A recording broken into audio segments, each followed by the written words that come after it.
предыдущем выпуске мы отправились знакомиться с жемчужиной африканского континента – водопадом Виктория.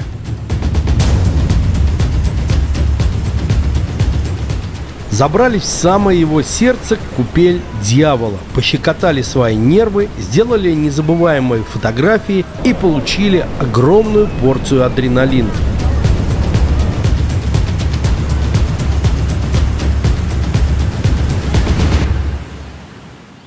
Вторая часть нашего знакомства проходила уже по воздуху, и эта вертолетная поездка также была на максималках.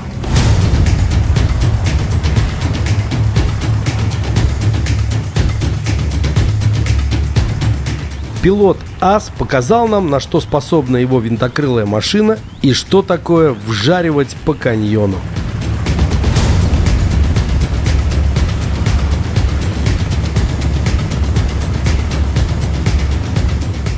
Если вы еще не успели посмотреть этот выпуск, то настоятельно рекомендую. И не забудьте поставить лайк за нашу смелость и подписаться на канал, чтобы не пропустить последующие африканские выпуски. А мы начинаем.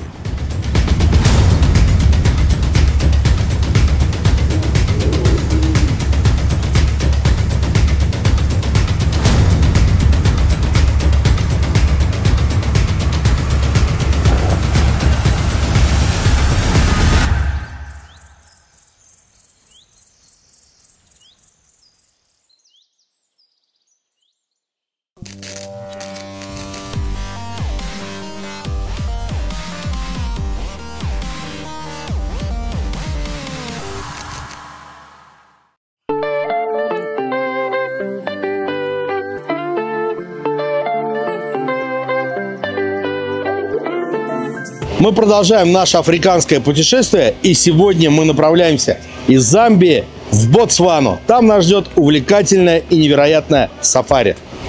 Пообщавшись с полосатыми коняшками перед поездкой, которые уже стали для нас неотъемлемым символом нашего путешествия, мы усаживаемся в минивэн и отправляемся в путь. До границы ехать порядка 80 километров, что составляет около часа. Нужно с собой не забыть взять паспорта, свидетельство о рождении на детей, хорошее настроение, пауэрбанки и кучу свободных флешек, потому что сафари обещает быть очень интересным и насыщенным.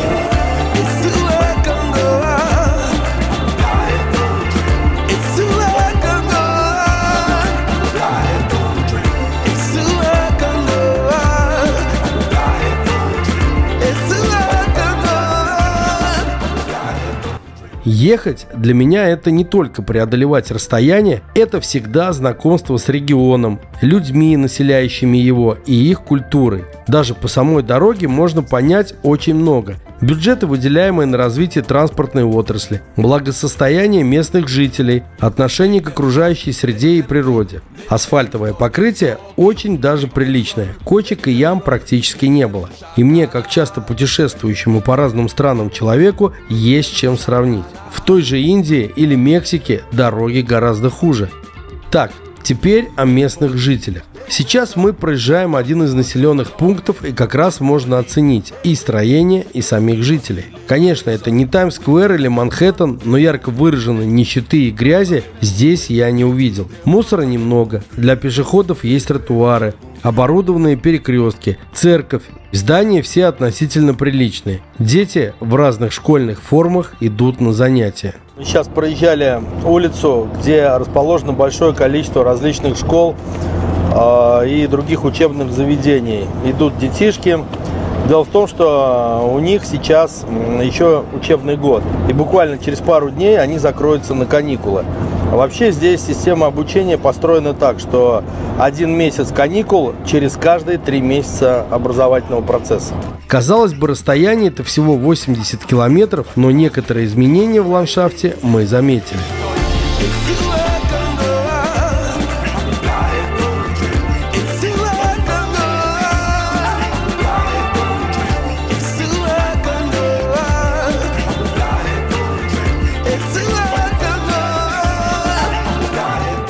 Сначала предстоит пройти санэпидемконтроль.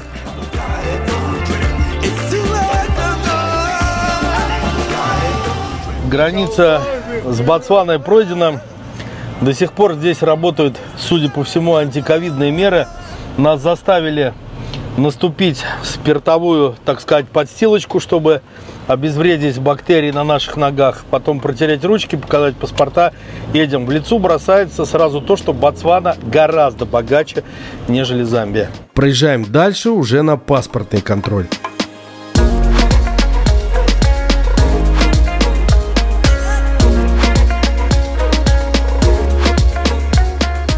Здесь все очень цивильно, это реальный европейский или там американский какой-то город, пропускной пункт. Все в кафеле, все чистенько, с кондиционерчиками, стекло, металл.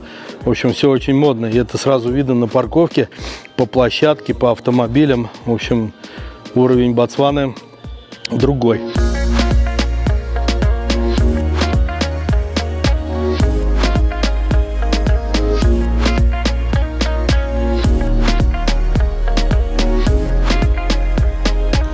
Ну, наконец-то, все контрольно-пропускные пункты пройдены. Зачекинились, машину проверили. Все, Ботсвана, встречай. После того, как нам жбякнули ботсванский штампик в паспорте, давайте немного дам вводной информации по стране. Ботсвана – это государство в Южной Африке, граничит на юге с ЮАР, на западе и севере с Намибией, на северо-востоке с Замбией, на востоке Зимбабве, не имеет выхода к морю. 30 сентября 1966 года британский протекторат Бечуаналенд провозгласил независимость в рамках Содружества наций и сменил название на современное. Столица и крупнейший город – Габороне. Валюта – ботсванская пула, официальные языки – английский и цвана. Большинство путешественников посещают Ботсвану в целях этнографического и природного туризма. Страна обладает прекрасными рекреационными ресурсами, шестая часть страны отдана под охраняемые природные территории. Дельта Акаванга и холмы Цидила являются популярной целью многих иностранных путешественников. Также туристам интересны пустыни Калахари, большая часть которой находится на территории страны, и проживающие там бушмены. Альтернативу пустыне может составить речной заповедник Чоби, населенный множеством слонов, бегемотов и прочей живности. И вот туда-то мы и направляемся в данный момент. Хотелось бы отметить, что по классификации Всемирного банка страна относится к числу стран с доходами выше среднего. Ботсвана является одним из самых богатых и стабильных государств Африки, с пятым по величине ВВП на душу населения в Африке. Промышленность дает почти 33% ВВП. Ведущей отраслью промышленности является горнодобывающая. Она дает 45% валютных поступлений.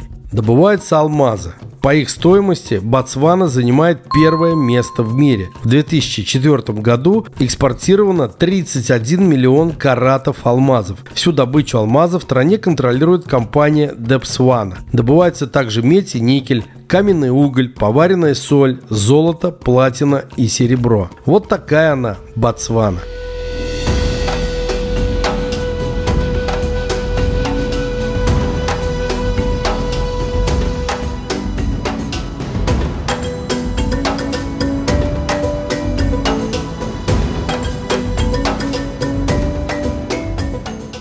Мы приехали в сафари-парк. Здесь расположено такое крутое пространство. Это одновременно и отель, и ресепшн, откуда начинаются все сафари. И вот такой антуражный баобаб как бы говорит о том, что то, что мы увидим, будет очень крутым и аутентичным. Да, этот баобаб произвел особое впечатление на нас. А еще здесь имеется надпись о том, что это место является школой для операторов, которые снимают животных в дикой жизни. И в этом я не раз убеждался, когда случайно встречал людей с серьезными телеобъективами. Персонал этого лоджа провел нам короткий брифинг по программе дня, и вместе с сопровождающим мы отправились на пирс. Почему на пирс? А потому что наша сафари состоит из двух частей. Первая часть водная, а вторая наземная, так сказать, классическая. Чоби – это старейший национальный парк на территории Ботсваны. Концентрация животных здесь выше, чем в любом другом национальном парке Африки. Кроме того, Чоби знаменит огромной популяцией слонов, которая в настоящий момент исчисляется 50 тысячами особей. Также в парке обитают львы, леопарды, жирафы, антилопы, в том числе черная, и зебры. А в водах реки Чобе можно увидеть бегемотов, крокодилов и водоплавающих птиц. Такую информацию о национальном парке Чобе вы сможете найти практически на каждой странице, предложенной поисковиками. Звучит многообещающе. Что ж, камеры заряжены, флешки пустые, глаза готовы смотреть, а руки готовы все это фиксировать на разные гаджеты. На вот таком кораблике, который явно предназначен для компании побольше, мы отправляемся в исследовательское приключение. С нами гид-биолог, который нам будет давать ценнейшую информацию об окружающей среде и ее обитателях, и капитан. Гид нам дает вводные данные по национальному парку и самой реке. So this river originates on the northern highlands of Angola in a mountain called Mantembu. So the original name of the river, it is called a Kwandu River. So this is the river that feeds into Linyanti River. From Linyanti to Chobe, about 70 kilometers upstream, up until here, and then from here, 10 kilometers to the quadrupoint where four countries meet. That is Botswana. Help me with the countries. That is Botswana, Zambia, Zimbabwe,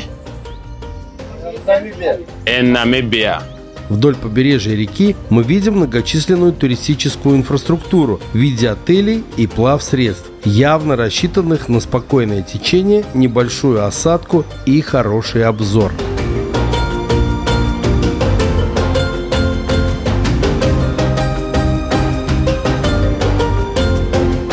Прежде чем мы начнем изучать животный мир, нам предстоит сначала пройти некоторые формальности. А чтобы все уложилось по полочкам, давайте всю полученную информацию визуализируем. Это река Чобе, в честь которой и назван национальный парк, в котором мы имеем место быть в данный момент. И на этом участке с одной стороны реки находится Ботсвана, а с другой стороны Намибия. С таким географическим расположением связано нахождение на стороне Намибии вот таких кемпингов. Нет, это не отдыхающие на лоне природы и не местные рыбаки. Это местные предприниматели. Дело в том, что до ближайшего приличного магазина в Намибии около 100 километров. А в Ботсване все рядом. Стоит лишь пересечь реку. Законно пересекают границу эти бизнесмены или нет, мне неизвестно. Но, как нам рассказал гид, эти люди приторговывают товарами, привезенными из Ботсваны. Могу лишь сказать за нашу законопослушную компанию, что прежде чем отправиться лицезреть животный мир, мы делаем короткую остановку около пункта пограничной службы, так сказать, чтобы зафиксировать наши намерения. Сейчас нас ждет короткая процедура регистрации и продолжаем наше речное сафари. Процедура регистрации пройдена, теперь ничто нам не мешает погрузиться в дикую природу и почувствовать себя Николаем Дроздовым.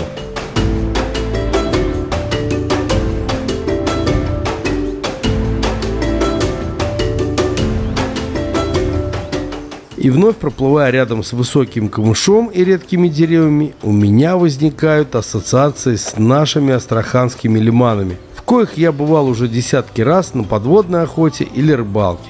Первый необычный обитатель – вот такая птичка с длинной шеей, которая как раз собиралась в данный момент позавтракать. И таких рыбоедов я тоже неоднократно встречал в Астрахани. Тем временем мы подошли к островкам, на которых было замечено большое количество птиц. Вообще в парке зарегистрировано более 460 видов, что делает его одним из главных мест проведения сафари на птиц в Африке. У этих островов также есть весьма интересная история, связанная с государственной принадлежностью. Наш экскурсовод рассказал нам то, что данный остров сейчас принадлежит Ботсване, хотя раньше за него был конфликт между Ботсваной и Намибией, собственно. Но общим консилиумом решили то, что этот остров будет принадлежать той стране, чья граница проходит... В общем, вот тут два канала. Один канал 6 метров, другой 19 метров. И все страны решили то, что канал, который глубже, будет служить границей.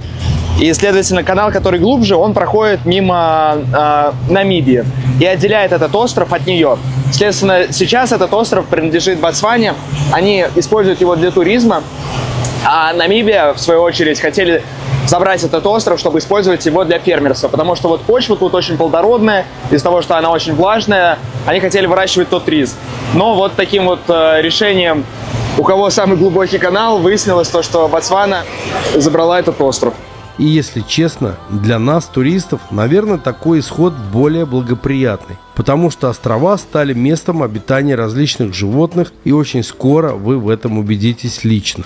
А пока все самое интересное происходит на левом берегу. В воде подошло стадо антилоп импала. Животное с рогами – это самец, и притом альфа-самец, который одновременно является и вожаком стада, и производителем потомства. В составе гарема альфа-самца может находиться от 20 до 40 самок и их потомство. Естественно, все свои обязанности по демографии вожак выполняет самостоятельно и никого из прекрасной импальей половины не обижает своим вниманием.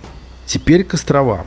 Первым животным, которое нам попалось, оказался буйвол, притом самец весьма почтенного возраста. Он выбрал себе весьма безопасное место, где нет хищников, много травы и воды. Правда, когда я говорил про хищников, я имел в виду хищников семейства кошачьих. Львов, леопардов, гепардов, ну и гиен, конечно же. Опасность представляет еще и крокодилы, но с такой махиной иди еще справься. Поэтому данному буйволу здесь очень даже хорошо. Переведя свой взгляд на реку, мы увидели, как из воды, словно подводная лодка, вылезла голова бегемота, которого иностранцы называют хиппо. Теперь точно понимаешь, что это не Астрахань со своими лиманами. И в речке не покупаешься, потому что помимо бегемотов, там есть живность и пострашнее. Вот она, та самая живность, лежит и загорает. Африканские крокодилы с собственной персоной, господа.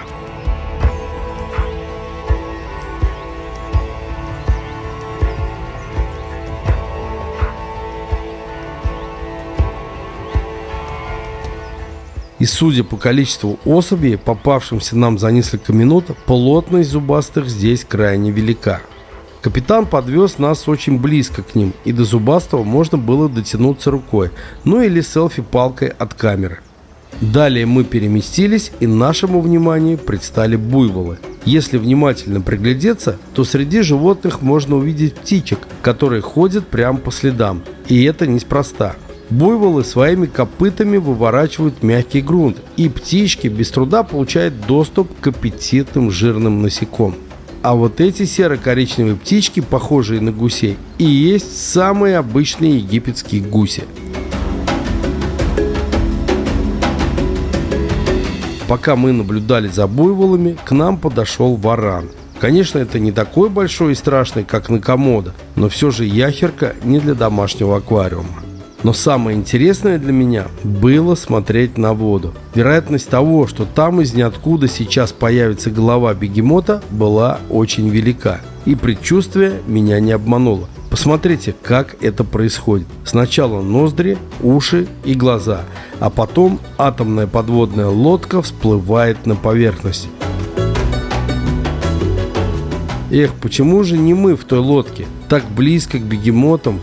Не переживайте, дорогие зрители, будет и на нашей улице бегемотий праздник. Да и наша лодка бы там не прошла из-за своих габаритов. Зато вот вам еще один крокодил.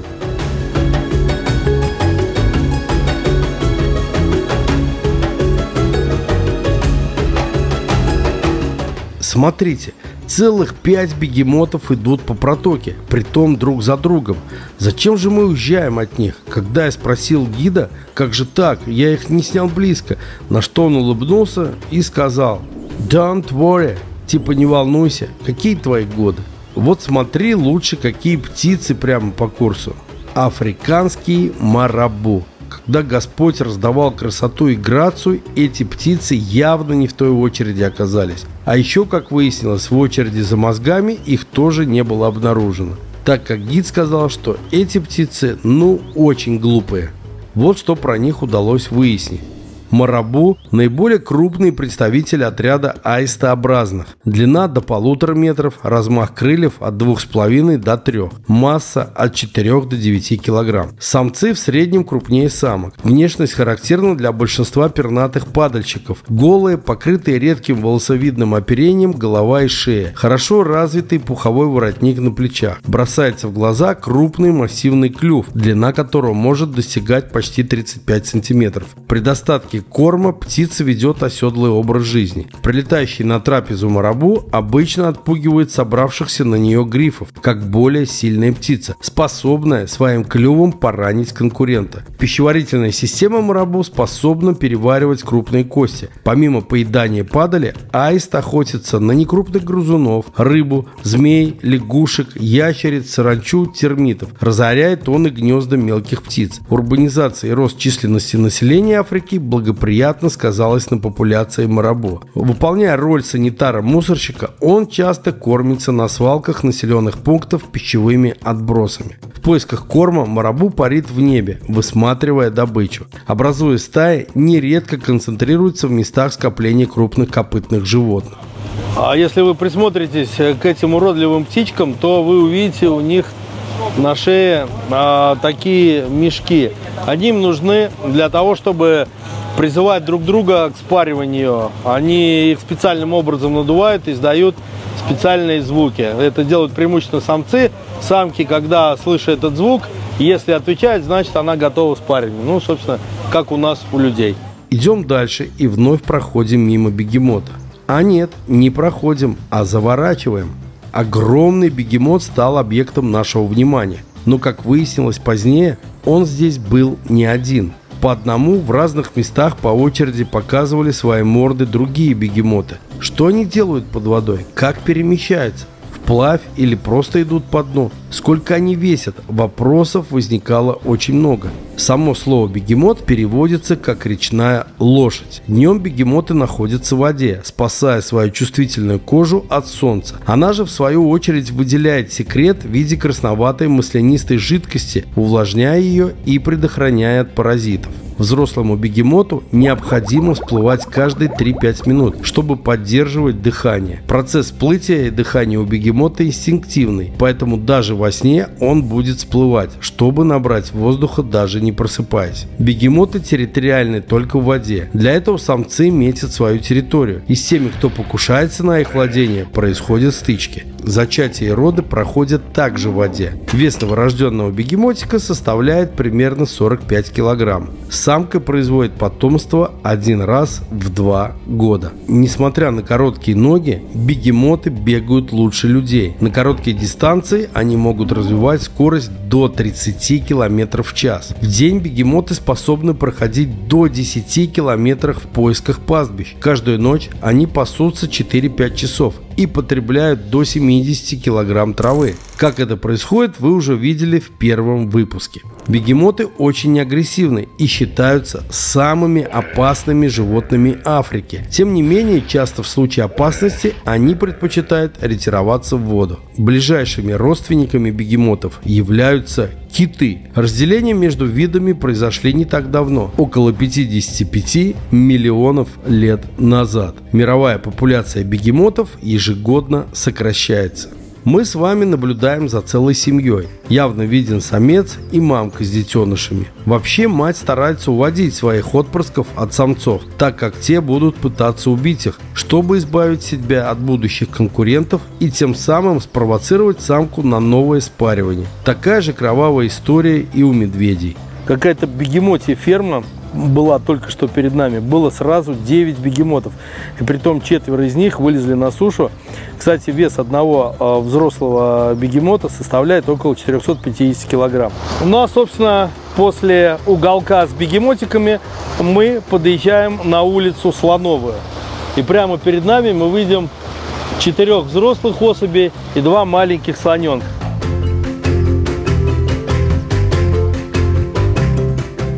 Слоны целенаправленно бодрым шагом шли на водопой.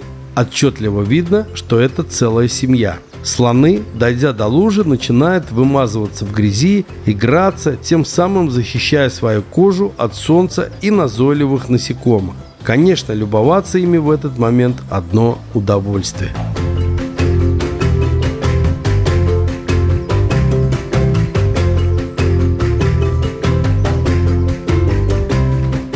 Если вы хотите понаблюдать за слонами, то этот национальный парк – лучшее место для этого. Как сказал наш гид, обычно в день можно увидеть примерно 400-500 особей, и в этом вы скоро убедитесь. А местечко для наблюдений за слонами мы выбрали самое топовое. И рядом были еще зрители. Правда, смотрели они не на слонов, а на нас. И, как мне кажется, смотрели как на еду.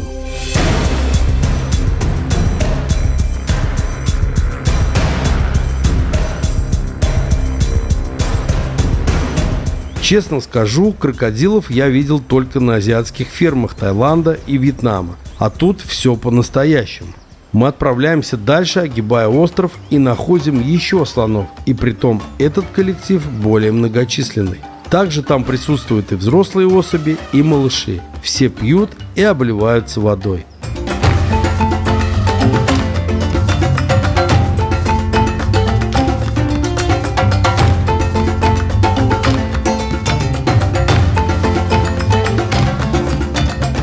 Далее мы подошли к острову, который был заполнен бабуинами. И кроме них, здесь мы практически никого больше не увидели. Бабуины были абсолютно всех размеров. И маленькие, и большие. Наблюдать было за ними очень любопытно. Так это же наши родственники, по сути, только очень далекие. Я так понимаю, здесь так же, как и у нас, районы меняются. Район гиппопотамовый, район слоновий, и сейчас был район бабуинский. Количество этих смешных обезьянок было очень большое. Нам удалось выяснить, что эти обезьяны, они всеядны. Они едят как и мясо, так и вегетарианскую пищу. Дальше пошла уже привычная для глаз сборная африканская солянка. Крокодилы, буйволы, импалы. Снова бегемоты, которые спокойно пасутся на суше. Хотя им в это время положено сидеть в воде. В общем, глаз радовало абсолютно все. Очень насыщенно.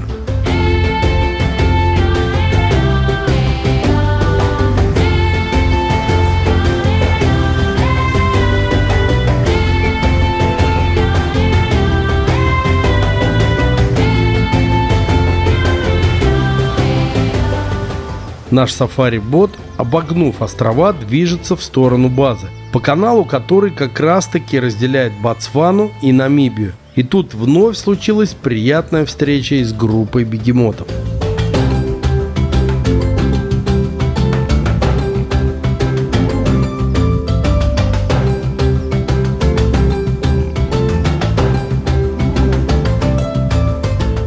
Словно поросята в грязи, они лежали на мелководье, мирно похрюкивая.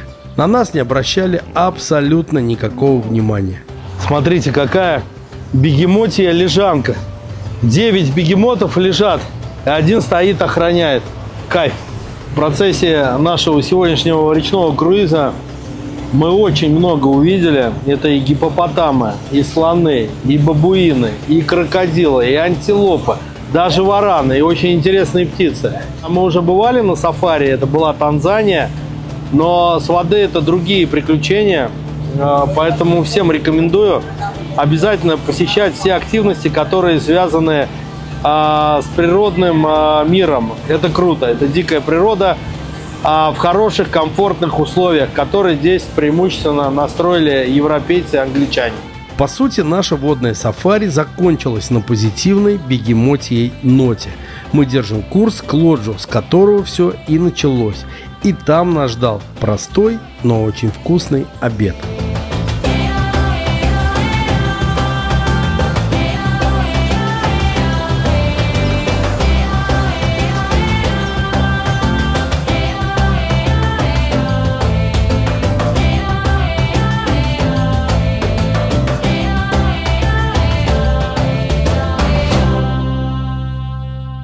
После обеда нас ждала вторая часть сафари в его классическом варианте, то есть на джипе. И пока мы занимали места в машине, к нам вышли бородавочники, или как их все ласково называют, пумбы. Все помнят, почему Пумба? Вспоминайте мультик «Король лев».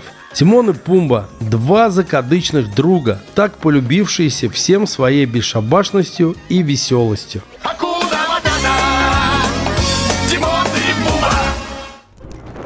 Нам предстоит небольшой путь по асфальту до въезда во все тот же национальный парк Чоби. По пути нам попалось несколько термитников, которые до сих пор я еще не встречал.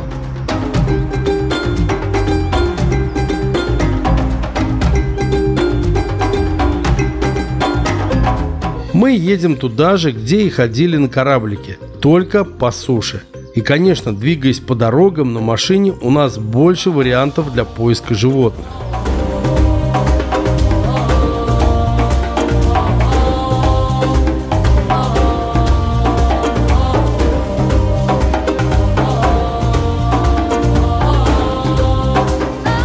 Дорога петляет между деревьев, которые явно пострадали от какой-то силы. Много сломанных веток, поломанных стволов. И, судя по вездесущим экскрементам, это дело рук, точнее хоботов слонов. Нам попадаются в тени деревьев различные антилопы. Жирафы тоже коллективно поедали верхние ветки деревьев.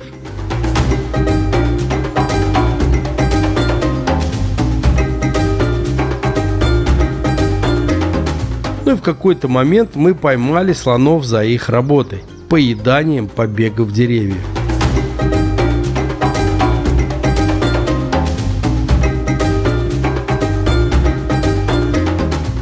Как я уже и говорил, национальные парки Ботсваны славятся количеством слонов. И на самом деле слонов было очень много. Вот это семейство тоже спряталось от жары в тенечке. Слоненок лежит и отдыхает, а родители стоят и охраняют его. Какая милая картина!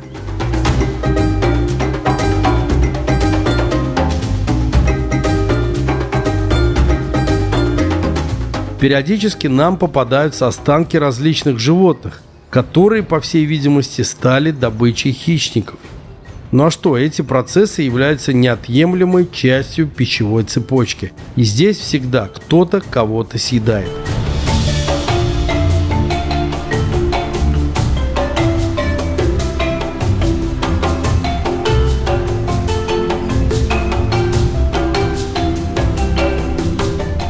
Мы выезжаем к реке и видим, что слонов просто несметное множество.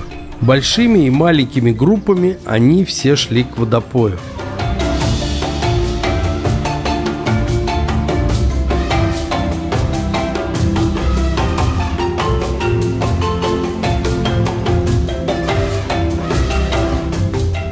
Насмотревшись вдоволь на слонов, мы отправляемся на поиск львов. Пока их ищем, нам попадаются то различные антилопы. Кстати, вот эти большие животные с большими крученными рогами – это антилопа Кудо. Так же, как и импала, эти животные достаточно многочисленны, и на них разрешена охота, поэтому их мясо можно встретить в меню некоторых ресторанов. Жирафы также продолжают нам попадаться на глаза, и наблюдать за ними – огромное удовольствие.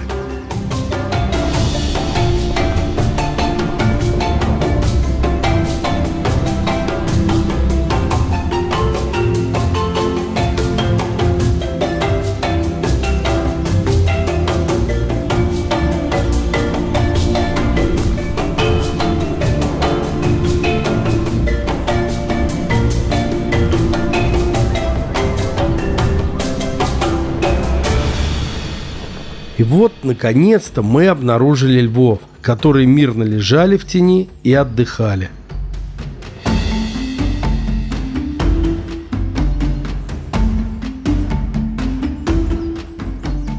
В таком виде львы и их потомство кажутся нам абсолютно безопасными. Но это пока они отдыхают и пока они сытые. Понаблюдав за хищниками, отправляемся дальше.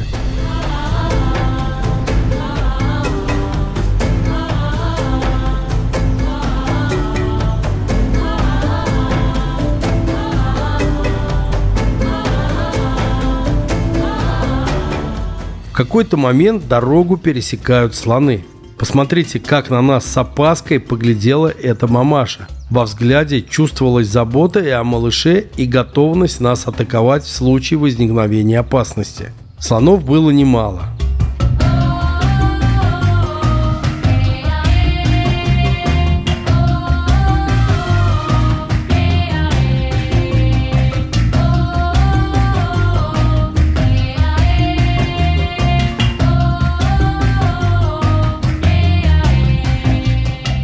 Если сюда мы ехали по низкой части этой возвышенности, держась близ берега, то сейчас едем по вершине. В какой-то момент, глядя на пойменную часть реки, мы видим, сколько слонов в настоящий момент там находится. Наш гид подсказывает, что слоны пьют на самом деле раз в 2 дня. И сегодня слонов, говорит, практически нет. А вчера их было порядка 400 на этой же плантации. То есть сегодня мы насчитали, наверное, около 200, а вчера их было в 2 раза больше. Я не знаю, как они тут помещаются, но и сегодня их очень много.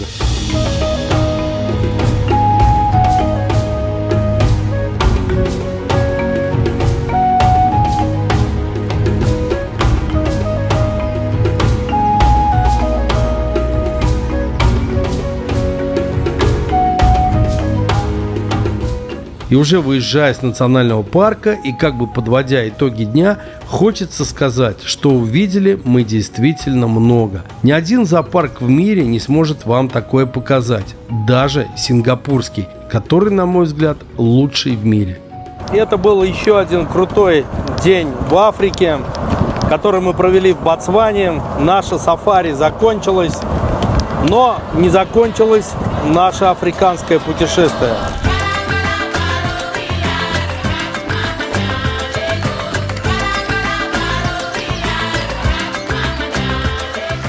В следующей серии мы совершим увлекательную прогулку по реке Замбези и познакомимся с ее обитателями в рамках вечернего круиза.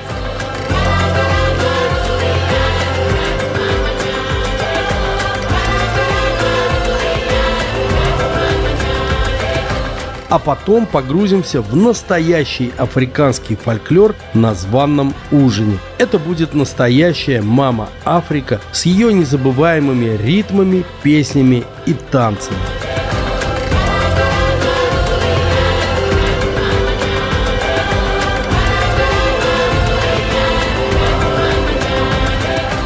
Чтобы не пропустить эту и последующие серии, подпишитесь на канал, поставьте лайк и напишите свой комментарий. Это нужно для продвижения канала. А я с вами прощаюсь. До новых африканских встреч!